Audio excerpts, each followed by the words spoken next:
একজন উপাচার্য যখন বলেন যে এখানে ব্যালট পেপার বেশি আছে আপনারা ছিঁড়ে ফেলেন, এটা কোনো তো দায়িত্বের মধ্যে পড়ে না, এটা দায়িত্ব জ্ঞানহীনতার পরিচয়। সমাধানের চেষ্টা করেছেন কিনা বর্তমানের আগে? আমরা বলেছি, একদম হেসে উড়িয়ে দিয়েছি, হেসে উড়িয়ে দিয়েছি।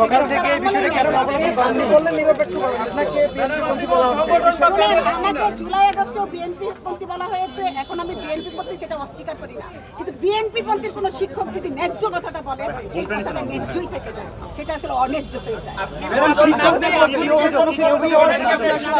এখন সমাধান কি আপনি চাচ্ছেন? শুধু বর্জন করবেন নাকি আমরা এটা প্রতিবাদ করবে? আমরা ইলেকশন কমিশনকে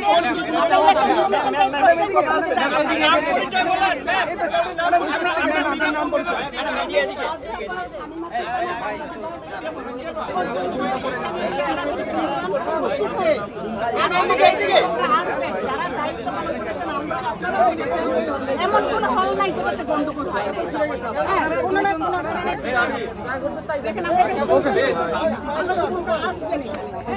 আমাদের কিন্তু সংবাদ সম্মেলন করার কথা ছিল, কিন্তু তার আগে